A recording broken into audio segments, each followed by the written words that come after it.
15 años habían pasado como un suspiro. Aquella mañana, me encontraba frente al espejo de mi despacho, ajustándome la bata blanca e impecable y la placa con mi nombre grabado. Doctora Sofía García Lorca, doctora en medicina, cirujana principal. Todo lo que llevaba puesto era el resultado de innumerables días y noches pagados con sudor, lágrimas e incluso sangre. El departamento de neurocirugía estaba más ajetreado que de costumbre. El director del hospital había anunciado que la directiva recibiría a un especialista internacional de Estados Unidos, que venía para ofrecer apoyo profesional y participar en consultas sobre casos complejos. A decir verdad, esa visita me importaba poco. Mi única responsabilidad eran mis pacientes. Con un historial clínico en la mano, salí al pasillo de la planta, con la cabeza inclinada sobre los signos vitales del paciente de la habitación 8. A mi alrededor, oía el ajetreo de las enfermeras y las monótonas indicaciones a los familiares de los enfermos. Al final del pasillo, apareció un grupo de personas. A la cabeza iba el director del hospital, conversando animadamente y sonriendo. Detrás de él caminaba un hombre con un traje oscuro, con paso seguro y las manos en los bolsillos del pantalón. El hombre empezó a hablar, y su timbre de voz bajo, con notas de una arrogancia familiar, resonó por todo el pasillo. Le decía al director que el equipamiento de nuestro hospital era significativamente inferior a los estándares extranjeros. Sus palabras, una mezcla de elogio y crítica, lo delataban como alguien que se creía superior a los demás, y que había venido a impartir su sabiduría. Continué tomando notas en el historial, sin perder el ritmo. Aquella voz, aunque no la había oído en 15 años, la habría reconocido al instante. Era Adrián, el hombre que una vez había pisoteado sin piedad los últimos restos de orgullo de una pobre estudiante de medicina. El grupo se detuvo en el puesto de enfermería, a solo 3 pasos de mí. El director le explicaba a Adrián la estructura del departamento de neurocirugía. Adrián asentía, recorriendo el lugar con la mirada hasta que sus ojos se posaron en mí. Solo entonces levanté la cabeza lentamente, cerré la carpeta y miré directamente al hombre que tenía delante. Su mirada se encontró con la mía. La sonrisa de cortesía se desvaneció de sus labios y su expresión de suficiencia se congeló. Sus ojos se abrieron de par en par. Parpadeó varias veces, como si intentara discernir si la mujer de bata blanca que estaba ante él era real o una ilusión. 15 años atrás, yo era una chica delgada y morena con una camisa gastada, llorando bajo la lluvia. Ahora, estaba aquí, serena e inquebrantable. El director dio un paso adelante y me presentó con orgullo. Y esta es la doctora García, una de las mejores cirujanas de nuestro hospital, que trabajará con el profesor durante este simposio. Adrián abrió la boca para decir algo, pero las palabras parecieron atascarse en su garganta. Sacó las manos de los bolsillos apresuradamente y las dejó colgar inertes a los costados. Esbocé una leve sonrisa, la estándar para tratar con colegas. Asintiendo al director, le tendí la mano a Adrián. Hola, profesor Reyes. Es un placer tener la oportunidad de colaborar, dije con voz clara y pausada. Adrián me estrechó la mano. La suya estaba helada y temblaba ligeramente. Me miraba fijamente, buscando un atisbo de las emociones de antaño, pero fue en vano. Retiré la mano de inmediato, me disculpé con la directiva alegando que debía continuar con mi ronda y, dándome la vuelta, me marché. Un silencio denso envolvió a la comitiva detrás de mí. Sabía que Adrián seguía allí, paralizado, observándome mientras me alejaba. El sucio pasado que tanto tiempo había ocultado se había materializado justo delante de sus ojos. Por la tarde, todos los médicos clave del departamento de neurocirugía se reunieron en la gran sala de conferencias para el simposio interhospitalario. Adrián estaba en el estrado. Su confianza había regresado. Presentaba un protocolo para la extirpación de un meningioma complejo. En la pantalla del proyector se mostraban brillantes estadísticas sobre el alto porcentaje de éxito, y la extremadamente baja mortalidad en las operaciones que él había realizado personalmente en Estados Unidos. Los médicos más jóvenes del departamento cuchicheaban con admiración. Adrián hablaba sin parar, lanzándome miradas de vez en cuando. Yo estaba sentada en la primera fila. Quería demostrar su estatus de experto. Cuando terminó su presentación, la sala estalló en aplausos. El director del hospital, que presidía la reunión, invitó a los médicos a dar su opinión. Levanté la mano con calma. Los aplausos cesaron. El director asintió, invitándome a tomar el micrófono. Me levanté, tomé el micrófono, miré directamente las diapositivas de la presentación y comencé mi análisis. Estimado profesor Reyes, el protocolo que propone parece impecable en teoría, pero en su aplicación a este caso clínico concreto, veo 3 errores fatales. Primero, el paciente es de edad avanzada, tiene un historial de fibrilación auricular y toma anticoagulantes. Su protocolo omite la fase de evaluación integral de la coagulación sanguínea antes de la cirugía. El riesgo de una hemorragia masiva en la mesa de operaciones es extremadamente alto. Segundo, el tumor está situado junto al seno sagital superior. Usted propone un acceso directo sin un plan de contingencia para una posible trombosis del seno. Y tercero, el tiempo de pinzamiento vascular previsto en su plan excede el límite de tolerancia a la isquemia cerebral focal en pacientes de tipo caucásico mediterráneo. Un silencio sepulcral se apoderó de la sala. Todas las miradas estaban puestas en Adrián. Su rostro se enrojeció. Miró desconcertado la pantalla del proyector, intentando encontrar contraargumentos, pero todos los puntos que yo había señalado se referían a conocimientos específicos que requerían experiencia práctica precisamente en el sistema sanitario español. Algo que alguien obsesionado con estadísticas perfectas en el extranjero no podía saber. Adrián miró hacia la primera fila y solo entonces leyó con atención la placa en mi mesa. Doctora en medicina, cirujana principal. Estaba atónito. La chica que una vez consideró un obstáculo para su carrera estaba ahora sentada aquí, exponiendo sus errores profesionales ante decenas de colegas. El simposio terminó en una atmósfera tensa. El protocolo de Adrián tuvo que ser completamente revisado según las recomendaciones del departamento. La gente se fue dispersando. Recogí mis documentos y salí al pasillo. Adrián me esperaba al final de la escalera. Al verme, dio un paso adelante, bloqueándome el paso. Sofía, ¿de verdad eres tú? Su voz era ahora más baja, cargada de un asombro indisimulable. Me detuve, levanté la cabeza con orgullo y lo miré. Profesor Reyes, le ruego que mantenga las formalidades dentro del hospital. Soy la doctora García. Estamos aquí para trabajar, y espero que se ciña a un tono profesional. Frunció el ceño, a punto de poner una mano en mi hombro. No esperaba encontrarte aquí, que te convirtieras en cirujana, alguien que puede sentarse en la misma mesa que yo, y no una fregona, siempre limpiando platos, como te maldecía mi madre. Lo interrumpí. Mi voz era firme, sin el más mínimo rastro de emoción. Mi frialdad y determinación lo hicieron retroceder.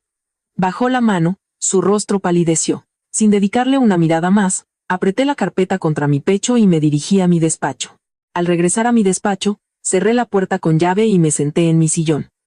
Abrí un cajón y saqué un dibujo hecho con ceras. Representaba a una familia de dos, una mamá con bata blanca, y un niño pequeño con crisantemos amarillos en las manos. En una esquina, con letra infantil, ponía, para mamá, Sofía, mi superheroína, de Mateo. Mi corazón se ablandó. Mi hijo Mateo era la única fuente de fuerza que me había sacado del abismo de la desesperación. Al mirar el dibujo, los recuerdos de aquellos años difíciles me inundaron. Me quedé embarazada en cuarto de carrera. Adrián consiguió una beca para una estancia en Estados Unidos gracias al apoyo de la familia de Isabel, la hija del subdirector de la Consejería de Sanidad. Me envió un único mensaje de despedida y apagó el teléfono. 3 días después, su madre vino a mi miserable habitación de alquiler. Arrojó un papel sobre la mesa. Era un acuerdo para abortar y poner fin a nuestra relación. Insultó mis orígenes humildes, llamándome arribista, diciendo que usaba el embarazo para arruinar la carrera de su hijo. En aquel papel no estaba la firma de Adrián. Fue tan cobarde que ni siquiera se atrevió a escribir una palabra, escondiéndose detrás de su madre. No lo firmé. Esa misma noche me mudé. A partir de entonces, comenzó una sucesión de días oscuros. Trabajé limpiando en un laboratorio y por las noches fregaba platos en un bar para pagar mis estudios y las visitas al médico. El día del parto, estaba sola en una pequeña maternidad. 3 días después de que naciera mi hijo, apretando los dientes y con el vientre vendado, tomé un autobús a la universidad para presentarme al examen de anatomía patológica. Me juré a mí misma que, aunque tuviera que derramar sangre, llegaría a la cima de mi profesión. Y lo conseguí. La residencia, luego el doctorado. Cada paso que di fue sobre los fragmentos del dolor que su familia me había causado. Unos golpes en la puerta me devolvieron al presente. Se abrió y entró Adrián. Había recuperado la compostura. Llevaba en la mano un historial clínico. Se acercó a mi escritorio. Su voz sonaba deliberadamente profesional. Doctora García, mañana por la mañana tiene una operación para extirpar un tumor cerebral a una niña llamada María. He revisado el caso. Es complejo. La dirección me ha autorizado a asistir como observador para evaluar el potencial quirúrgico real del departamento. Lo miré. Quería recuperar su prestigio tras el fracaso en el simposio. Quería situarse detrás de mí y juzgar mi habilidad con los ojos de un experto internacional. Asentí, acercando el historial de María. De acuerdo, profesor Reyes. Mañana a las 8 en punto en el quirófano número 3. Le ruego que cumpla estrictamente las normas de asepsia y no me interrumpa durante mi trabajo. Adrián esbozó una sonrisa torcida, se dio la vuelta y se fue. Lo vi marcharse, pensando para mis adentros, le demostraré cómo la mujer que una vez abandonó sostiene la vida de otros en sus manos. A las 8 en punto de la mañana, las luces del quirófano 3 se encendieron. La operación para extirpar el tumor cerebral de la pequeña María comenzó oficialmente. La atmósfera era tensa y extremadamente rigurosa. El monitor de ventilación mecánica emitía un pitido monótono. Yo ocupaba el puesto de cirujana principal, con la mirada fija en los oculares del microscopio quirúrgico. Cada paso de la apertura de la duramadre se realizó lentamente, con una precisión milimétrica. Adrián estaba de pie justo detrás de mí, a medio paso. Llevaba ropa estéril y su rostro estaba completamente oculto por la mascarilla. Desde el inicio de la craneotomía, no paró de dar indicaciones. Doctora García, debería hacer la incisión bordeando la cisura lateral. Así el tumor será más visible, comentaba con superioridad. Sin levantar la cabeza, continué trabajando con el bisturí ultrasónico. Soy la cirujana principal, le ruego al profesor que guarde silencio para que pueda concentrarme. Adrián carraspeó, claramente molesto, pero se calló. El tumor de María estaba en un lugar de difícil acceso, adherido a una compleja red de vasos sanguíneos cerebrales. Le pedí a mi ayudante una pinza vascular. De repente, el monitor de presión arterial parpadeó en rojo. Sonó una alarma rápida y trebóznea. Una de las arterias anómalas, oculta bajo la base del tumor, se había roto. Una malformación vascular congénita, invisible en las resonancias preoperatorias. La sangre brotó a borbotones, inundando el pequeño campo quirúrgico bajo el microscopio. Mi visión estaba completamente bloqueada. El anestesista gritó que la presión de la paciente caía en picado. Todo el equipo quirúrgico entró en pánico. Una enfermera acercaba frenéticamente el aspirador. Los dos ayudantes se quedaron paralizados, con las manos temblando, sin saber qué hacer. Detrás de mí, Adrián se asustó de verdad. Dio un paso adelante, intentando ocupar mi lugar. «Apártese, dígame». Con una hemorragia así, la paciente sufrirá muerte cerebral. Me mantuve firme como una roca. «Quieto todo el mundo», ordené con voz de acero. «Nadie se mueva de su sitio». Exigí silencio absoluto. «Anestesista, hipotensión controlada inmediatamente. Mantenga la sistólica en 60. Di una orden clara. Enfermera, otro aspirador. 2 aspiradores a máxima potencia. Prepare la esponja hemostática y las pinzas». Los únicos sonidos en el quirófano eran el pitido frenético del monitor cardíaco y el siseo del sistema de aspiración. No aparté la vista del microscopio. En el diminuto espacio del campo quirúrgico, de apenas unos milímetros cuadrados, la sangre seguía manando. Con una frialdad perfeccionada durante miles de horas en la mesa de operaciones, manejé los 2 aspiradores, limpiando continuamente el charco de sangre, creando una ventana visual que existía solo por una décima de segundo. La esponja. Con la mano izquierda, usando unas micropinzas, introduje con delicadeza el material hemostático en el supuesto punto de rotura del vaso, creando una presión temporal para detener el flujo. El campo quirúrgico comenzó a despejarse gradualmente. El desgarro. Un diminuto clip de titanio fue colocado con precisión absoluta, sellando el daño. La hemorragia cesó. La presión de la niña comenzó a subir lentamente. Todo el equipo suspiró aliviado. Mis ayudantes me miraban con veneración. Sutura microquirúrgica, ordené con el mismo tono firme. En menos de 3 minutos, di 4 puntos, reconstruyendo la pared del vaso. Todos mis movimientos fueron fluidos, nítidos y precisos, como los de una máquina programada. Continué con la extirpación del tumor y el cierre del cráneo. La operación concluyó con un éxito brillante, arrancada de las garras de la muerte. Al salir del quirófano, me quité la mascarilla y arrojé los guantes ensangrentados al contenedor de residuos biológicos. Adrián me seguía. Sus pasos eran irregulares. Se acercó al lavabo, se puso a mi lado, y, con voz temblorosa, preguntó, ¿dónde aprendió a manejar situaciones de crisis así? Esa frialdad y precisión microquirúrgica en medio de una hemorragia masiva. Incluso en Estados Unidos, pocos podrían haberlo hecho con esa perfección. Abrí el grifo para lavarme las manos y miré nuestros reflejos en el gran espejo. Luego me giré y lo miré directamente a los ojos. ¿Qué cree que he estado haciendo estos 15 años? 15 años apretando los dientes, soportando la humillación que su familia me infligió, solo por el día de hoy. El día en que me paro frente a usted y demuestro con mi competencia que nunca tuvo derecho a despreciarme. El rostro de Adrián se volvió blanco como el papel. Retrocedió un paso. Se le secó la garganta. La arrogancia y la soberbia del profesor internacional habían sido completamente aplastadas por las manos que sostenían mi bisturí. Me sequé las manos, pasé tranquilamente a su lado y me dirigí al vestuario. Este juego no había hecho más que empezar. En los días siguientes a la operación que salvó la vida de María, mi reputación en el departamento de neurocirugía se consolidó aún más. Las conversaciones de admiración sobre mi maestría en el control de complicaciones vasculares se extendieron por todos los pasillos del hospital. Al mismo tiempo, Isabel, la influyente esposa de Adrián, empezó a sospechar del comportamiento de su marido. Llamaba constantemente a antiguos colegas de Adrián en el departamento, intentando averiguar información sobre una doctora llamada Sofía. El jueves por la mañana, se celebraba una conferencia científica en el hospital. El propio Adrián había pedido a la dirección presentar un tema sobre cirugía vascular cerebral. Me designó específicamente como coponente, alegando su deseo de analizar la operación de María como material didáctico en vivo. El gran auditorio estaba abarrotado de médicos, directivos e incluso periodistas de publicaciones médicas. Adrián, vestido con un elegante traje gris claro, se pavoneaba en el estrado, gesticulando mientras exponía teorías médicas de vanguardia. Actuaba como un experimentado mentor experto. Cuando llegó el momento de analizar el caso real, me invitó cortésmente a subir al estrado. Tomé el mando del proyector y subí con calma. Puse la grabación en video de todo el proceso de reparación de la rotura vascular. En la gran pantalla se veía claramente cómo mis guantes ensangrentados actuaban con decisión y precisión en el estrecho campo quirúrgico, utilizando una técnica de lavado continuo y hemostasia puntual para exponer el vaso. Estimados colegas, dije en voz alta, este método de reparación de una rotura microvascular no es el resultado de una aventura afortunada. Pasé 5 años en el laboratorio, practicando en cientos de modelos animales.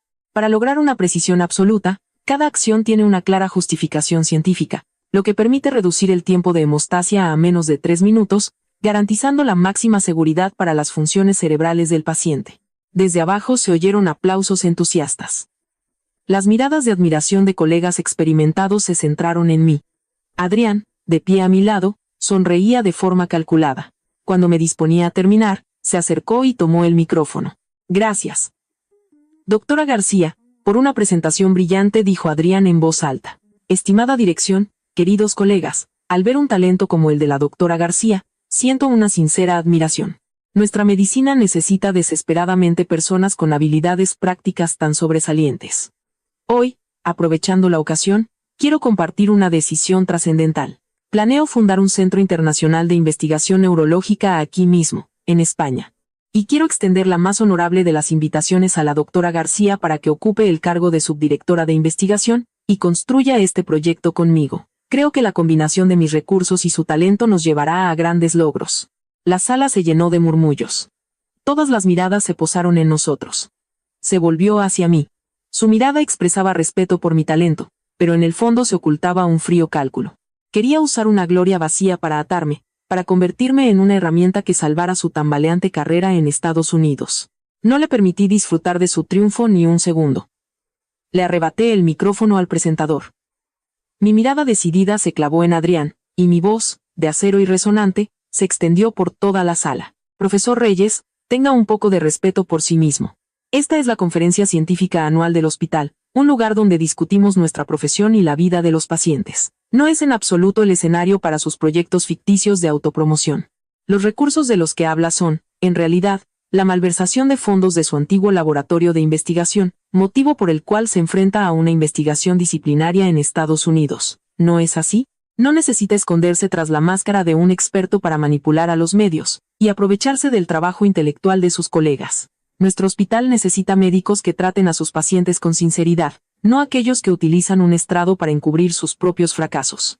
Un silencio gélido se instaló en la sala. Mi declaración directa había destrozado por completo el falso espectáculo de captación de talento que Adrián había montado para utilizarme frente a la multitud.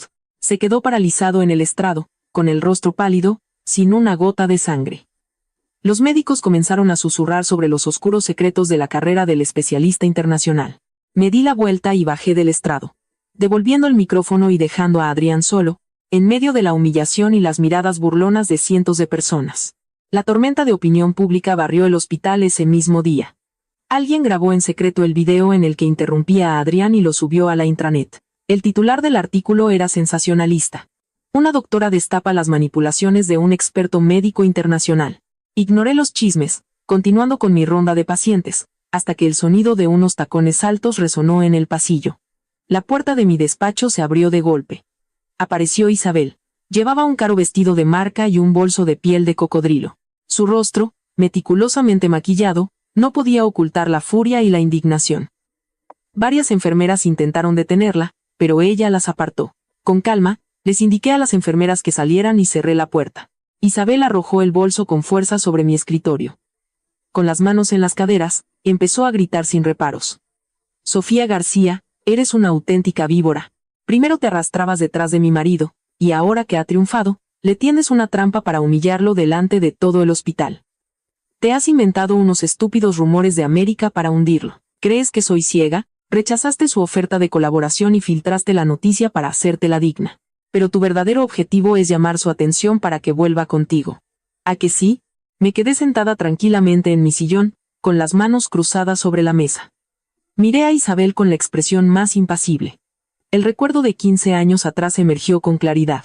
Isabel, con la misma arrogancia y rodeada de sus amigas, me había bloqueado el paso a la salida de la universidad. Me había señalado con el dedo, cubriéndome de insultos. Despreciaba mis orígenes humildes, afirmando que una chica con ropa gastada siempre se quedaría en el fondo de la sociedad. Declaró con orgullo que su padre era el subdirector de la Consejería de Sanidad, y que tenía el poder de conseguirle a Adrián una estancia en América, extendiéndole una alfombra roja hacia la alta sociedad. En aquel entonces, yo estaba indefensa, apretando los dientes, soportándolo todo sin poder responder. Pero ahora todo había cambiado. Cogí un bolígrafo y golpeé suavemente la superficie de cristal de la mesa. Isabel, debería beber un vaso de agua para calmarse. Siéntese. Sigue siendo igual que hace 15 años, le encanta amenazar usando su posición. Pero parece que se le ha olvidado actualizar su información. Su padre se jubiló el año pasado. El caso sobre irregularidades financieras durante su mandato todavía está sobre la mesa de los inspectores. ¿Con qué derecho? ¿Con qué poder? ¿Viene a mi despacho a montar este escándalo? Isabel se quedó helada. Mis palabras habían dado en el punto más vulnerable de su familia. Su padre había perdido su poder. La situación financiera de la familia se tambaleaba. Era precisamente por eso que Adrián se había vuelto frío e indiferente con ella últimamente. Isabel apretó los dientes. Sus manos temblaban. Intentaba aferrarse a los últimos restos de su dignidad. No digas tonterías. No eres más que una médica asalariada. Mi marido es un profesor de renombre mundial. Que haya tenido un pequeño malentendido en América no significa nada. Simplemente está usando tu fama para abrirse camino de vuelta a casa. ¿De verdad crees que Adrián te valora? Me levanté, rodeé el escritorio y me acerqué a ella. Le sacaba media cabeza. La miré directamente a los ojos y pronuncié cada palabra con claridad. Se equivoca de lleno. Su marido, para mí, ahora mismo no vale ni un céntimo. Es usted la que necesita aferrarse a él, no yo. No ha sabido mantener su matrimonio, por eso ha venido aquí a montar una escena de celos como una mujer de pocas luces. Llévese a su marido a casa y edúquelo a puerta cerrada. Y no permita que me haga perder más tiempo ni interrumpa mi trabajo, o llamaré a seguridad para que le escolten fuera. Isabel retrocedió un paso. Su arrogancia y agresividad iniciales habían sido completamente aplastadas. Agarró su bolso de la mesa con furia, se dio la vuelta bruscamente y se dirigió a la puerta. Antes de irse, me lanzó una mirada fulminante y una amenaza de que aquello no quedaría así. Esbocé una sonrisa torcida y cerré la puerta tras ella. La visita de Isabel no terminó ahí. Aproximadamente una semana después, nada más abrir la puerta de mi despacho, irrumpió de nuevo. Esta vez, era aún más agresiva. Arrojó con fuerza un fajo de fotografías sobre mi mesa. En las imágenes aparecía mi hijo Mateo, esperando en la parada del autobús cerca de su colegio. Isabel sonrió con suficiencia. ¿Creías que podías engañarme? Este niño tiene 14 años. La fecha coincide perfectamente con la marcha de Adrián. Tuviste a este niño para poder chantajear a nuestra familia, ¿verdad? Pues que lo sepas, nuestra familia nunca reconocerá a ese bastardo. Miré las fotos sobre la mesa y una rabia fría comenzó a hervir en mi pecho. Isabel podía insultarme a mí, pero al tocar a mi hijo, había cruzado una línea. Abrí el cajón, saqué mi tablet, puse un video y se lo acerqué. Mire este video con atención, dije con voz de acero. El hombre con la gorra que aparece en él estuvo merodeando por el colegio de mi hijo durante 3 días seguidos. ¿Cree que no sé que su detective privado recogió en secreto la pajita de la bebida de mi hijo para llevarla a un análisis de ADN? Se ha atrevido a pagar a alguien para que siga a un menor y robe sus muestras biológicas. Isabel parpadeó, intentando evitar mi mirada. No sé de qué me habla. No conozco a ese hombre. Guardé la tablet y me crucé de brazos. Puede no admitirlo. He obtenido las grabaciones de las cámaras de vigilancia. He recopilado todas las fotografías y la matrícula del coche del acosador. Esta mañana he presentado todas las pruebas a la policía, junto con una denuncia por violación de la intimidad y amenazas a la seguridad de un menor. Su padre ya no tiene poder para encubrir este asunto. Prepárese para recibir una citación judicial. El rostro de Isabel cambió al instante. Sus labios, pintados de un rojo intenso, temblaron. Comprendía perfectamente la situación de su familia. Si ahora se veía envuelta en un caso penal, su carrera y su reputación quedarían destruidas. Dejó caer el bolso al suelo, desconcertada. Sofía, te lo suplico. La voz de Isabel se había vuelto un susurro. Sus manos se aferraron al borde de la mesa. No lo denuncies a la policía. Mi carrera está en su mejor momento. Si esto sale a la luz, lo perderé todo. ¿Cuánto dinero quieres? Te compensaré a ti y a tu hijo. Miré a la mujer que temblaba frente a mí, y sentí lo absurdo de la situación. ¿Dinero? Siempre piensan que el dinero puede solucionarlo todo. No necesito ni un céntimo de su familia. Entonces, ¿qué quieres?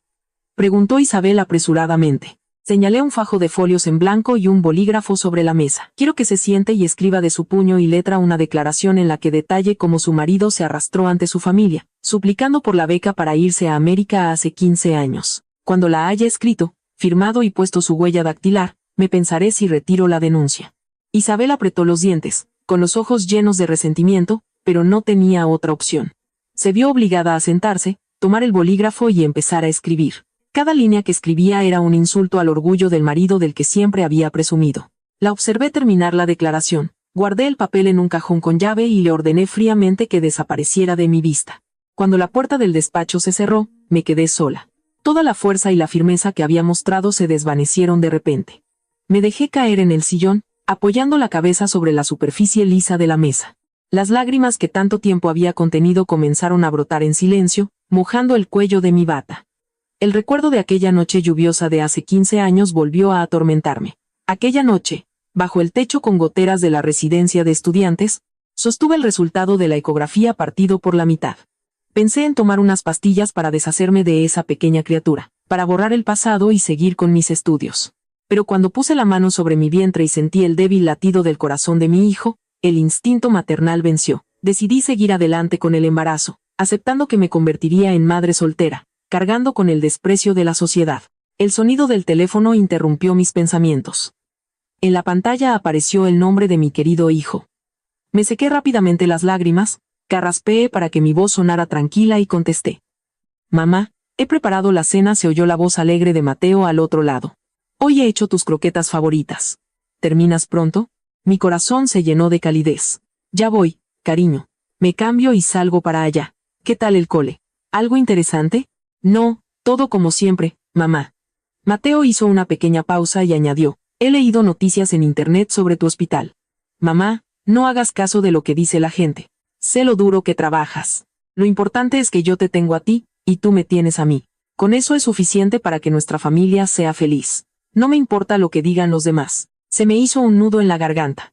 Solo tiene 14 años y piensa con una madurez y profundidad que muchos adultos no tienen. Su obediencia y comprensión eran la única fuerza motriz de mi vida, un escudo fiable que me protegía de las heridas del mundo exterior.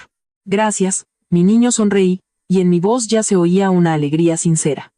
Pon la mesa, en media hora estoy en casa. Colgué y fui a lavarme la cara. Al mirar mi reflejo en el espejo, vi que mi mirada se había vuelto más decidida que nunca. Adrián y su familia podían usar cualquier truco para manchar mi nombre, pero nunca podrían arrebatarme lo más valioso de mi vida. Mateo. Me ajusté el cuello de la camisa, cogí el bolso y salí del despacho. En casa me esperaba una cena caliente con mi hijo. En invierno anochecía rápido. Cuando llegué al aparcamiento del hospital, las farolas ya emitían una luz tenue. Justo cuando metía la llave en la cerradura del coche, una figura oscura salió de detrás de él, bloqueándome el paso. Era Adrián. Llevaba un abrigo gris. Su rostro estaba demacrado y parecía exhausto. No quedaba ni rastro del brillo y la confianza del profesor internacional. La máscara de arrogancia se había hecho añicos después de que lo desenmascarara en la sala de conferencias. Sofía, por favor, dame 5 minutos. Su voz era ronca y sonaba lastimera. Solté la manilla de la puerta y me erguí, encarándolo. El profesor Reyes y yo no tenemos asuntos personales que discutir, apártese. Mi hijo me espera en casa. Al oír la mención de su hijo, el ánimo de Adrián decayó. Ese niño, es mío, ¿verdad? Isabel lo ha descubierto todo. ¿Por qué no me dijiste que estabas embarazada? Si lo hubiera sabido, nunca me habría ido. Solté una carcajada. Mi risa amarga resonó en el aparcamiento vacío. Se le da muy bien hacer el papel de víctima. ¿De verdad no lo sabía o se tapó deliberadamente los oídos y cerró los ojos para no asumir su responsabilidad? Me abandonó porque dejé de serle útil. Isabel podía darle dinero, estatus, un billete a América para cambiar de vida, y yo, una pobre estudiante, solo era una carga en su camino hacia el éxito. Adrián se adelantó apresuradamente, intentando explicarse. No fue así. Mi madre me obligó. Me dio a elegir. La familia o tú. No tuve otra opción. Aparté su mano de un manotazo. ¿Su madre le obligó? Entonces respóndame, ¿quién redactó aquel humillante acuerdo de aborto? Su madre es una mujer de pueblo, no sabe usar un ordenador. Fue usted quien encontró la plantilla en Internet. Fue usted quien tecleó cada palabra, lo imprimió y se escondió cobardemente detrás de su madre para que ella me trajera ese papel y me lo tirara a la cara. Es usted un miserable hasta la médula. Mis palabras fueron como un martillazo en el rostro de Adrián. Se quedó paralizado. La máscara de nobleza había sido arrancada, dejando al descubierto el egoísmo y la bajeza que tan cuidadosamente había ocultado durante 15 años. No pudo articular ni una palabra en su defensa. Le temblaron las rodillas y se desplomó lentamente sobre el frío cemento del aparcamiento. Adrián se cubrió el rostro con las manos y rompió a llorar. El llanto de un hombre adulto sonaba desesperado y arrepentido, pero las lágrimas de un traidor llegaban demasiado tarde. No podían borrar las noches en que fregué platos a la intemperie, ni compensar la ausencia de un padre en la vida de mi hijo. Me di la vuelta con frialdad, subí al coche, arranqué el motor y me dirigí hacia la salida, dejándolo sollozando en la oscuridad. 3 días después del incidente en el aparcamiento, mi consulta se vio sacudida por un nuevo escándalo. Esta vez, Isabel se había preparado mucho mejor. Aquella mañana, el pasillo estaba abarrotado de pacientes. La puerta de mi consulta se abrió de golpe. Entró Isabel. Llevaba una gruesa carpeta en las manos. No venía sola, sino con varios familiares por parte de madre y un abogado con un traje negro. La multitud del pasillo se agolpó en la puerta. Muchos empezaron a grabar con sus teléfonos. Dejé el bolígrafo y miré con calma a las personas que se habían plantado frente a mí. Sofía García. Isabel golpeó la carpeta contra la mesa. El fuerte ruido resonó en toda la consulta. Lee esto con atención. Son los resultados del análisis de ADN entre mi marido y tu hijo ilegítimo, emitidos por el director del Instituto de Genética. Coincidencia del 99%. Ahora que la verdad está sobre la mesa, ¿vas a seguir negándolo? Ni siquiera miré el papel, reclinándome en mi silla. Nunca he negado que mi hijo sea el hijo biológico de Adrián. La pregunta es, ¿para qué ha traído usted este papel aquí? Isabel sonrió con desdén. Su voz estridente se amplificó deliberadamente para que todos en el pasillo la oyeran. Te quedaste embarazada en secreto, lo tuviste y lo ocultaste durante 15 años. Tu objetivo era esperar a que nuestra familia se hiciera rica y mi marido famoso para chantajearnos con este niño. ¿A que sí? Pues que sepas que una intrigante como tú no recibirá ni un céntimo de la familia de Adrián. Este niño no tiene derecho a ninguna herencia. Sonreí. Mi sonrisa desconcertó a Isabel por un momento. Cogí la carpeta con los resultados y se la arrojé de vuelta. Las hojas se esparcieron por el suelo. Isabel sobrevalora demasiado a la familia de su marido. Me apoyé en la mesa y me incliné hacia adelante. Mi mirada se clavó en su rostro arrogante. ¿Cree que Adrián es una mina de oro que pienso explotar? ¿Sabe lo que su ilustre profesor hizo durante su estancia en América? Isabel se sobresaltó e intentó interrumpirme. No desvíes la conversación. Estamos hablando de tu plan de chantaje. Me erguí y pronuncié cada palabra en voz alta y clara. Adrián vivió completamente a expensas de su familia. Cuando empezaron a investigar a su padre, la financiación se detuvo, y él inmediatamente malversó fondos del laboratorio de investigación de la universidad para cubrir sus gastos personales. Es más, le fue abiertamente infiel con un estudiante en prácticas para sacarle dinero. Su expediente disciplinario en Estados Unidos todavía está archivado. Puedo pedir a mis colegas de allí que le envíen una copia.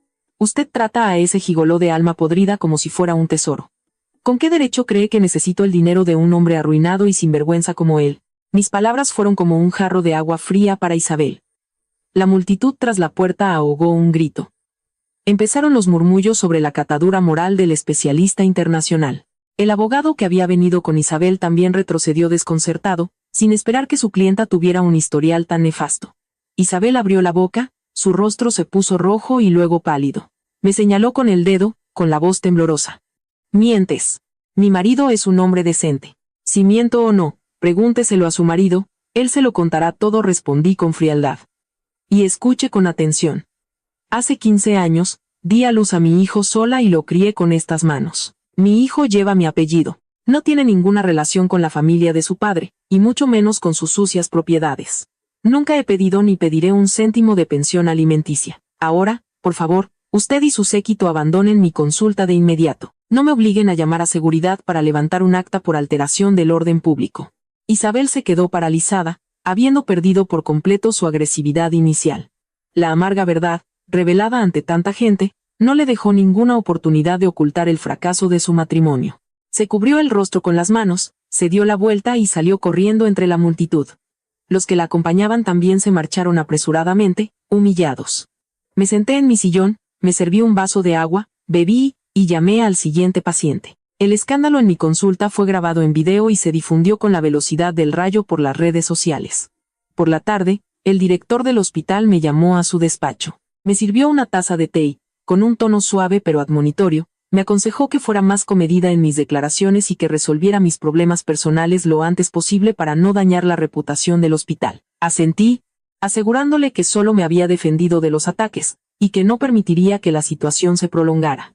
Adrián comenzó a acosarme con tardíos intentos de redención. Cada mañana, al llegar al departamento, encontraba en mi escritorio un gran ramo de rosas y un desayuno caro. En la tarjeta adjunta siempre había palabras pidiendo perdón y expresando su deseo de asumir su responsabilidad como padre. Sin leerlas, lo tiraba todo a la papelera. Para mí, esos regalos materiales no eran más que una falsa demostración que ocultaba su cobardía. Viendo que no podía acercarse a mí en el hospital, Adrián centró su atención en Mateo, se informó y fue directamente al colegio de mi hijo. Un viernes después de clase, cuando Mateo salía con sus amigos, Adrián se acercó y le cortó el paso. Llevaba una camisa arrugada, e intentaba esbozar una sonrisa forzada. Mateo, ¿ya has terminado las clases? Deja que te invite a algo rico. Adrián extendió la mano para acariciar la cabeza de Mateo. Mateo retrocedió un paso, esquivando su mano. El chico con uniforme escolar, alto y delgado, se parecía mucho a mí, pero su mirada era más decidida y fría de lo que cabría esperar para su edad. Mateo examinó a Adrián de arriba abajo y dijo con total calma. Hola, señor, se ha equivocado de persona. Adrián se quedó desconcertado, con la mano suspendida en el aire. No, no me he equivocado. Soy un viejo amigo de tu madre, Sofía. Sé que te encanta el pollo frito. Vamos a comer algo, hablemos. Tengo cosas que contarte. Mateo apretó la mochila contra su pecho. Sus ojos miraban directamente a Adrián, sin vacilar. Sé quién es usted. Mi madre nunca me ha ocultado nada. Usted es el hombre que abandonó a mi madre cuando ella más lo necesitaba. A Adrián se le cortó la respiración. No esperaba que un chico de 14 años pudiera hablar con tanta crudeza. Mateo, escucha, déjame explicarte. En aquel momento tenía mis propios problemas. No sabía de tu existencia. Ahora he vuelto para reconocerte, para arreglarlo todo para los dos. Soy tu padre. No use esa palabra, lo interrumpió Mateo con firmeza. Yo solo tengo una madre. No tengo padre. Desde que nací, mi madre se desvelaba por las noches cuando yo estaba enfermo. Mi madre me enseñó a leer. Mi madre trabajaba bajo la lluvia para comprarme la leche. ¿Dónde estaba usted cuando mi madre lo pasaba mal? ¿Dónde estaba cuando se metían conmigo en el colegio por no tener padre? Mi madre lo superó todo sola, y ahora vivimos muy bien. Por favor, no interfiera más en nuestras vidas. Dicho esto, Mateo se dio la vuelta y se fue con sus amigos, sin mirar atrás ni una sola vez.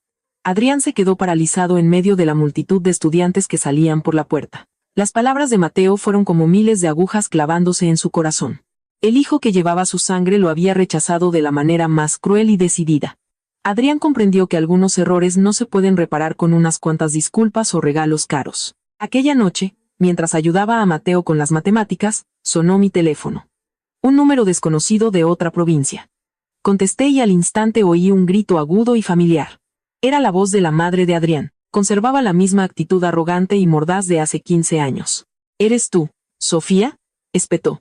No creas que por haber tenido un hijo puedes hacer lo que te dé la gana. Que sepas que nuestra familia nunca aceptará a una descarada como tú. ¿Le prohíbes a Adrián ver a su hijo? ¿Quieres destruir nuestra familia? Haz las maletas y tráete al niño aquí. Que conozca a sus antepasados, o si no, iré a tu hospital y te denunciaré por haber robado a un hijo ajeno. Me levanté, salí al balcón y cerré bien la puerta de cristal para no molestar a Mateo. Mirando las luces brillantes de la noche madrileña, no sentí ni una pizca de miedo. Guárdese sus amenazas, dije con voz clara y firme. ¿Ha olvidado cómo me trajo el acuerdo de aborto y me obligó a firmarlo? Todavía conservo ese papel y todos sus insultos. ¿Quiere ir a juicio? Perfecto, venga. Presentaré ese papel en el tribunal y les mostraré a todos sus familiares lo cruel y desalmada que fue con una vida pequeña e indefensa. Veremos entonces quién tiene la culpa, la ley o el juicio de la gente. Al otro lado de la línea se hizo el silencio, solo se oía su respiración agitada. Sabía perfectamente que no tenía ningún derecho a reclamar a un nieto que ella misma había rechazado. Colgué y bloqueé ese número para siempre. A la mañana siguiente, al entrar en el departamento, noté que el ambiente había cambiado.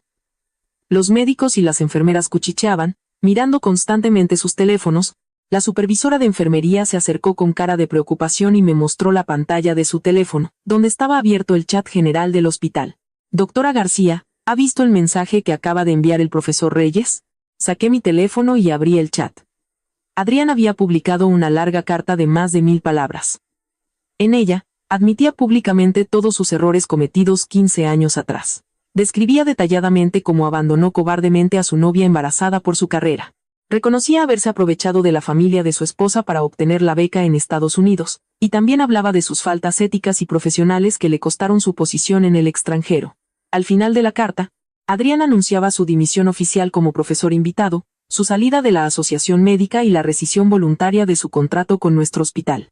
Escribió que necesitaba tiempo para reconsiderar sus cualidades humanas, y pedía a todos que dejaran de juzgarme a mí y a mi hijo, porque él era el único que merecía un castigo. El mensaje provocó cientos de reacciones de asombro entre el personal del hospital. Nadie esperaba que un especialista internacional de tanto prestigio se arrancara la máscara delante de todos.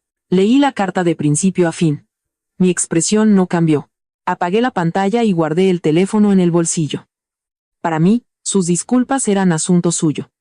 Las necesitaba para aliviar su conciencia. Perdonarlo o no, era mi derecho. Al anochecer, después de la última operación, salí al pasillo del postoperatorio para revisar unos documentos. El pasillo estaba desierto. Solo el viento invernal silbaba en las rendijas de las ventanas. Adrián me esperaba al final del pasillo, junto a un banco. Parecía tan agotado que era difícil reconocerlo. El traje elegante había sido reemplazado por una chaqueta gastada, llevaba barba de varios días y tenía los ojos hundidos y enrojecidos. Me vio acercarme y en su mirada brilló una súplica desesperada. Sofía, he hecho todo lo que querías. Su voz era ronca y débil. He contado toda la verdad. He renunciado al honor, al trabajo, a todo lo que intenté construir. Isabel también ha pedido el divorcio. Ahora no tengo nada. Por favor, dame una oportunidad de arreglarlo. Dame la oportunidad de cumplir con mi deber de padre. Me detuve a 1 metro de él. Miré sus ojos desesperados y empecé a analizar su estado psicológico con la frialdad de un médico. Se equivoca, Adrián, dije con calma.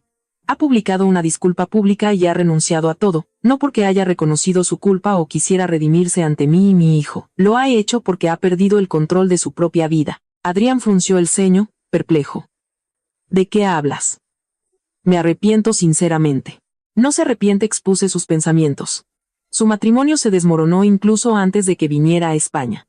Su carrera en Estados Unidos fracasó por faltas éticas. Volvió aquí, poniéndose la máscara de un experto internacional en busca de un respeto ilusorio.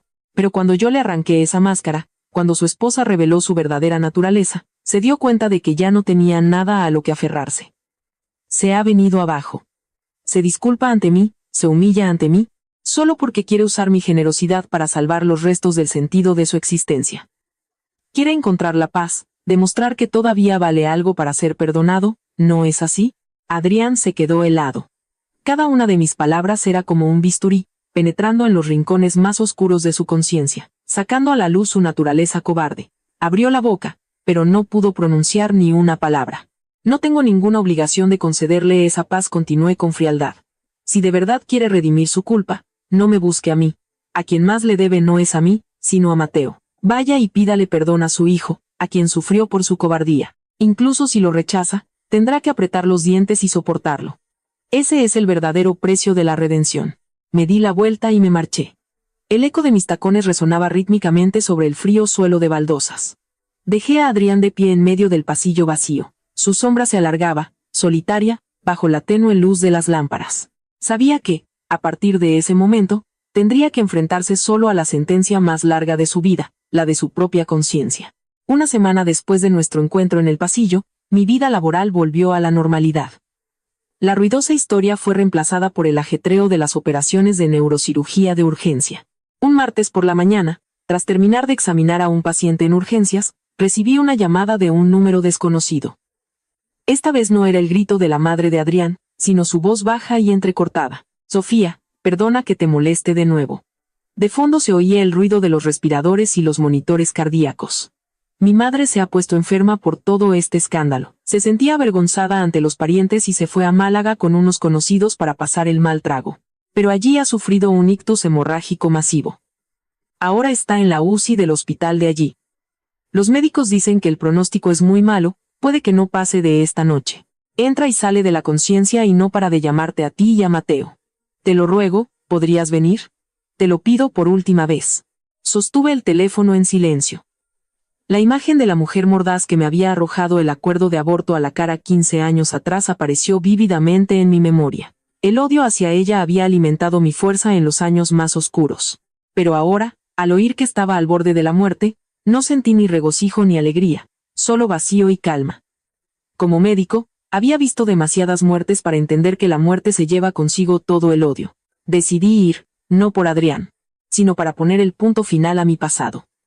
Le dije a Mateo que se cuidara, pedí al director 2 días libres y tomé un vuelo nocturno a Málaga. Sentada en el avión, mirando las nubes blancas que flotaban tras la ventanilla, sentí una gran ligereza.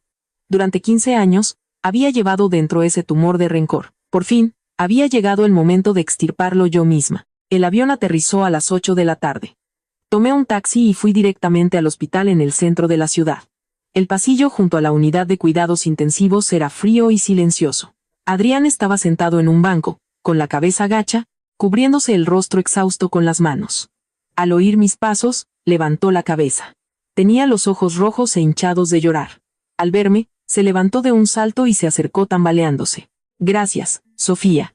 Gracias por venir, susurró con voz ahogada. Asentí en silencio. Me puse una bata y una mascarilla estériles y seguí a la enfermera de turno a través de la gruesa puerta de cristal de la UCI. El pitido del equipo médico creaba una atmósfera opresiva, característica de la delgada línea entre la vida y la muerte. Me acerqué lentamente a la cama del rincón, donde mi pasado esperaba la sentencia final del destino. La cama del rincón estaba rodeada de respiradores, máquinas de diálisis e innumerables goteros. La madre de Adrián yacía entre aquellos cables. Estaba tan delgada y consumida, que apenas reconocí en ella a aquella mujer arrogante. El lado izquierdo de su cuerpo estaba completamente paralizado, secuela de una hemorragia cerebral masiva e inoperable. Al oír mis pasos, abrió con dificultad sus ojos empañados. Al reconocerme, su boca se torció. Lágrimas turbias brotaron de las arrugadas comisuras de sus ojos. Intentó moverse. Su mano derecha sana se extendió hacia mí, y de su garganta brotaron sonidos entrecortados e ininteligibles. Me quedé en silencio, mirando a la mujer moribunda. No sentía ni triunfo ni reproches. Me quité lentamente el guante y tomé su mano fría y huesuda con la mía. No necesita disculparse, dije con voz firme para que pudiera oírme por encima del ruido de los aparatos. Soy madre. He criado a un hijo sola y entiendo su deseo de proteger el futuro del suyo. Lo que hizo hace 15 años fue cruel para mí, pero fue un instinto maternal. He llevado este odio dentro durante demasiado tiempo. Hoy he venido a devolvérselo, ya no le guardo rencor. Su mano tembló débilmente en la mía. Parpadeó. Las lágrimas brotaron a raudales. Mis palabras de perdón fueron para ella como una medicina, liberándola de los últimos tormentos de su conciencia. Sin embargo, en su mirada apagada todavía se leía el miedo primitivo a la muerte que se acercaba lentamente. Le acaricié la mano y le aconsejé que cerrara los ojos y descansara. sin pensar más en los asuntos terrenales. Detrás del cristal insonorizado, Adrián observaba la escena. Le temblaban los hombros, y las lágrimas corrían por su rostro demacrado. Aquella noche, después de cumplir con todas las formalidades, Adrián insistió en llamarme un taxi y acompañarme al aeropuerto para el vuelo nocturno a Madrid. En el taxi, que recorría las calles desiertas de Málaga, reinaba un silencio opresivo. Sofía rompió el silencio a Adrián. Su voz era más tranquila, pero llena de amargura. Al ver cómo has tratado a mi madre, he comprendido lo mezquino y egoísta que soy. Todos estos años me he consolado con falsos éxitos. Mientras tú construías tu grandeza sobre las ruinas que yo dejé, miré por la ventana. Las luces de las farolas pasaban veloces. Todo eso es pasado. No hace falta hablar más de ello. Ya no nos debemos nada. Lo sé, asintió Adrián, apretando las manos. Prometo no volver a aparecer en tu vida, pero tengo una última petición. Quiero escribirle a Mateo. No espero que me llame padre. Solo quiero, como alguien mayor, compartir con él los errores de mi vida para que no los repita. Por favor, permítemelo. Me volví hacia Adrián y, al ver una sinceridad absoluta en sus ojos, asentí. Si se comunican o no, es su derecho. Si él lo acepta o no, es el derecho de Mateo. Yo no voy a interferir. El taxi se detuvo en el aeropuerto. Salí, cogí mi pequeña maleta y me dirigí a facturar, sin mirar atrás. El viejo capítulo de mi vida se había cerrado oficialmente. De vuelta en Madrid, 2 días después recibí la noticia de la muerte de la madre de Adrián. El funeral fue modesto y discreto, debido a la complicada situación de su familia. Isabel había solicitado oficialmente el divorcio. Con ello, llegó una serie de demandas sobre la división de todos los bienes gananciales. Utilizó el hecho de que Adrián tuviera un hijo anterior al matrimonio y su infidelidad en Estados Unidos para obtener el máximo beneficio. En medio de su batalla legal, un sábado por la mañana, el abogado de Adrián vino a mi consulta. Vestía un traje formal, llevaba un maletín de cuero marrón y se comportó de manera muy correcta. Doctora García, represento los intereses de Adrián Reyes y he venido a pedirle ayuda. El abogado se sentó frente a mí y sacó una carpeta del maletín. La parte de su esposa intenta presentar la existencia de su hijo extramatrimonial como un plan sistemático de chantaje para apoderarse de todos los bienes. Necesitamos pruebas que confirmen que usted crió a su hijo sola voluntariamente y que Adrián nunca disputó la custodia. Comprendí perfectamente la intención del abogado.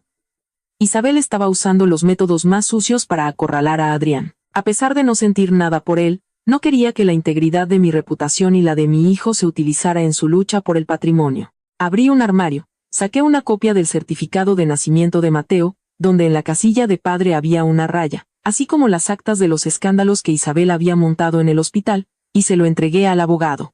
Esto es todo lo que demuestra que mi hijo y yo no tenemos nada que ver con su matrimonio. Tómelo y haga su trabajo. Le deslicé la pila de papeles. El abogado tomó los documentos con cuidado y los guardó. Luego, sacó un cheque bancario firmado y lo puso sobre mi mesa. Doctora García, esto es de parte de Adrián. Quiere transferirle una gran suma en concepto de pensión alimenticia por estos 14 años. Ha dicho que es el último dinero que puede reunir antes de que le embarguen las cuentas. Por favor. Deslicé la mirada por la cantidad con múltiples ceros escrita en el cheque, una suma capaz de tentar a cualquiera. Pero a mis ojos, ese papel parecía barato. Con 2 dedos, empujé el cheque de vuelta hacia el abogado. Devuélvale este dinero a su cliente, rechacé firmemente. Mi hijo no es una mercancía para que él compre su tranquilidad de conciencia. En los años más difíciles, cuando necesitábamos dinero para cada lata de leche en polvo, para cada pastilla para la fiebre, él no estaba. Ahora mi hijo y yo vivimos bien, ganándonos la vida con nuestro propio trabajo. No permitiré que este dinero sucio mancille nuestros esfuerzos. Pero, doctora, este dinero es completamente legal y es un derecho de su hijo, intentó convencerme el abogado. El derecho más importante de mi hijo es vivir con dignidad y con la cabeza bien alta, lo interrumpí con voz de acero. Dígale a Adrián que si de verdad quiere el bien de Mateo, que se quede ese dinero y empiece una nueva vida. Que se convierta en una persona decente, para que su hijo no tenga que avergonzarse de quien le dio la vida. Eso es todo, le ruego que se retire. El abogado suspiró, guardó el cheque en el maletín, hizo una reverencia y se fue. Me quedé sola en la consulta, sintiendo un alivio increíble. Mi determinación de hoy era la confirmación más fuerte de mi independencia y del orgullo mío y de mi hijo frente a cualquier tormenta. Después de eso, Adrián cumplió su promesa y no volvió a aparecer ni por el hospital ni por el colegio de Mateo. En su lugar, empezaron a llegar cartas a nuestro buzón. En el sobre, con una caligrafía cuidada, ponía: para mi hijo Mateo, de su padre. Las cartas llegaban regularmente, una vez por semana. Al principio, Mateo se mostró indiferente. Cogía los sobres y los apilaba en una esquina de su escritorio, sin intención de leerlos. Entré en su habitación, vi la creciente pila de cartas y me senté a su lado. ¿No piensas leerlas?, le pregunté con suavidad. Mateo jugueteaba con un bolígrafo, mirando por la ventana. No quiero. Seguramente solo hay disculpas y justificaciones. No lo necesito. Te dije que no interferiría en tus decisiones, le di una palmada en el hombro. Pero, hijo, evitarlo no hará que la rabia desaparezca. Solo te obligará a llevar esa carga más tiempo. Leerlas o no, es tu derecho. Unos días después, mientras yo estaba de guardia nocturna, Mateo abrió la primera carta. Luego la segunda, la tercera. Contrariamente a sus expectativas, Adrián no escribía excusas banales ni disculpas sentimentales. Hablaba de su juventud, de su deseo ciego de escapar de la pobreza. Escribía sobre el lado oscuro del mundo adulto, sobre la cobardía al tener que elegir entre el amor y la carrera. También contaba sus fracasos en América, la cara lección de ética profesional que pagó con su carrera. Cada página estaba impregnada del arrepentimiento y las reflexiones de un hombre que lo había perdido todo. Al final de cada carta, Adrián le pedía a Mateo que viera su vida como una advertencia, para aprender a ser más fuerte, más valiente y, sobre todo, a valorar a quienes lo aman de verdad. A la mañana siguiente, cuando volví a casa después de una guardia agotadora, Mateo me esperaba en el salón. Sobre la mesa había una pila de cartas abiertas. Levantó la vista hacia mí. En sus ojos había más reflexión y madurez. Mamá, este fin de semana es el aniversario de la muerte de la abuela. ¿Es así?, preguntó seriamente. Me sorprendió, pero asentí. Sí, ¿por qué lo preguntas? Quiero ir a Málaga en tu lugar, dijo Mateo con firmeza. He leído las cartas. He entendido su dolor y por lo que ha tenido que pasar. La abuela murió, y no quiero crecer con este odio. Iré a encenderle una vela y a decirle algo. Miré a mi hijo, que había madurado tanto. Había aprendido el perdón, algo que a mí me había costado 15 años asimilar. Sonreí, le acaricié la cabeza y acepté comprarle el billete. El corto viaje de Mateo trajo grandes cambios. Volvió con un aire de paz. Se sentó en su escritorio y escribió una carta de respuesta a Adrián. En ella no lo llamaba padre, pero le decía claramente que lo perdonaba por el pasado. Mateo le aconsejaba a Adrián que intentara empezar de nuevo, que fuera mejor persona, no por ellos, sino por su propia conciencia. Aquella breve carta fue la última llave que liberó a Adrián de las cadenas de la culpa. Pasó casi un año desde aquellos turbulentos acontecimientos. La vida de mi hijo y la mía volvieron a la calma. Mateo entró con honores en el mejor instituto de la ciudad. Yo seguí dedicada a mis investigaciones en neurocirugía, salvando innumerables vidas. Una fría mañana de invierno, la puerta de mi despacho se abrió de nuevo y entró un hombre conocido, pero increíblemente demacrado. Era Adrián. Llevaba un gorro de lana que le cubría la cabeza. Su rostro estaba consumido y pálido, como el de un fantasma. Caminaba lentamente, apoyándose en la mesa para sentarse en la silla de los pacientes. Frente a mí no había un hombre, sino un enfermo sentenciado a muerte. Sacó en silencio una carpeta con su historial y un disco con una resonancia magnética cerebral de una vieja bolsa de tela y me los acercó. Sofía, perdona que haya venido de nuevo. Su voz era débil, su respiración entrecortada. Llevo 2 semanas con fuertes dolores de cabeza y convulsiones. En el centro oncológico se han negado a operarme, dicen que el riesgo es demasiado alto. Fruncí el ceño e introduje el disco en el ordenador. La mancha oscura en la pantalla hizo que mi rostro se tensara al instante. Como especialista en neurocirugía, comprendí de inmediato la gravedad de la situación. Un gran glioma de forma irregular, probablemente maligno, en estadio 3 o 4. El tumor había infiltrado profundamente el tejido cerebral. Lo peor era que estaba situado justo al lado del área de Broca, el centro del lenguaje. Su estado es muy grave, dije directamente, de forma absolutamente profesional. Este tumor crece rápidamente. Sin cirugía, la presión intracraneal le causará la muerte en pocos meses. Pero si se opera, la probabilidad de dañar el área del lenguaje es superior al 90%. Otros médicos se han negado porque temen que quede en estado vegetativo o pierda por completo la capacidad de hablar. Lo sé, asintió Adrián, mirándome con absoluta confianza. No temo a la muerte, no temo quedarme mudo. He venido aquí porque solo confío en tus manos. Te lo ruego, sé mi cirujana principal. Esta vida, esta voz, te lo confío todo. Si muero en la mesa de operaciones, moriré en paz. Miré a Adrián, el hombre que tanto dolor me había causado, y que ahora me confiaba su frágil vida. Dejé el bolígrafo sobre la mesa y lo miré con calma profesional. Puedo aceptar el caso, dije con claridad. Pero comprende que nuestro pasado es muy complicado y todo el hospital lo sabe. Si surgen complicaciones durante la operación, me acusarán de inmediato de venganza personal y me retirarán la licencia. Por lo tanto, informaré de su estado a la dirección y convocaré un comité de expertos. Si el comité aprueba el protocolo y usted firma el consentimiento informado para todos los riesgos médicos, yo lo operaré. Mi conciencia como médico no me permite rechazar a un paciente, pero la transparencia y la legalidad son mis principios fundamentales. Adrián asintió de inmediato. Acepto todas las condiciones. Con tal de que el bisturí esté en tus manos. La tarde antes de la operación, Mateo vino al hospital a visitar a Adrián. Le trajo un termo con caldo de carne que él mismo había preparado. Padre e hijo se sentaron en silencio. Mateo apenas hablaba, solo servía con cuidado el caldo en una taza y se la daba a Adrián. Adrián tomaba la taza con manos temblorosas. Las lágrimas caían en el caldo caliente. El odio había cedido por completo el paso a un sentimiento familiar. Mateo le tomó la mano delgada y le pidió en voz baja que fuera fuerte y superara esta prueba. La verdadera reconciliación se produjo en paz y plenitud, frente a la muerte. A las 6 de la mañana, las luces del quirófano número 1 se encendieron. Comenzó una operación extremadamente compleja para extirpar el tumor cerebral. De pie junto a la mesa de operaciones, respiraba de manera uniforme, completamente concentrada en el campo quirúrgico visible a través del microscopio. El cráneo de Adrián había sido abierto. El tumor maligno de color grisáceo estaba firmemente adherido a los tejidos sanos del cerebro. La operación ya duraba 4 horas. La atmósfera en la sala se había vuelto extremadamente tensa.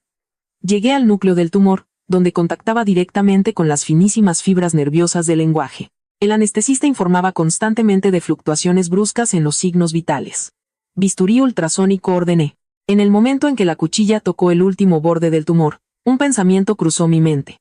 Era el punto crítico. Podría haber ampliado la incisión 2 milímetros para extirpar por completo las células tumorales y salvar la vida de Adrián, pero a cambio, los nervios del lenguaje habrían sido seccionados. Sobreviviría, pero se quedaría mudo para siempre. Nadie podría culparme. El comité médico lo consideraría un riesgo absolutamente justificado en una situación tan compleja. Habría sido la venganza legal perfecta contra quien una vez me había pisoteado con sus palabras. El bisturí en mi mano se detuvo por un instante. Pero de inmediato recordé la imagen de Mateo dándole el caldo a Adrián. En mis oídos resonaron las palabras de mi hijo. Es la persona que una vez amaste y quien me dio la vida. Soy médico, no verdugo. La ética médica no me permitía usar la mesa de operaciones para saldar cuentas personales. Regulé mi respiración. Mi mirada se volvió aguda y concentrada. Cambié de táctica. En lugar de una incisión ampliada, utilicé los microinstrumentos más finos, separando con cuidado cada milímetro de tumor de la vaina del haz nervioso. Mis manos se movían con agilidad, decisión y un esmero tal que los ayudantes contuvieron la respiración. La enfermera me secaba rápidamente el sudor de la frente. Después de otras 2 horas de trabajo intenso, el último resto del tumor fue extirpado por completo. El haz de nervios del lenguaje permaneció intacto e ileso. La operación ha sido un éxito. Cerramos el cráneo. Dejé los instrumentos y suspiré aliviada. Ese mismo día, Adrián despertó en la sala de cuidados intensivos. Cuando Mateo y yo entramos a verlo, abrió los ojos. Me miró a mí, luego a Mateo. Sus labios se movieron débilmente. Gracias. A los dos.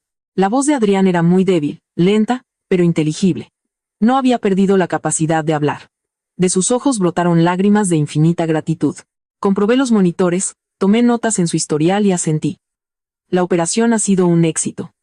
Viva el resto de su vida con dignidad. Le entregué los documentos al médico de guardia y salí de la habitación.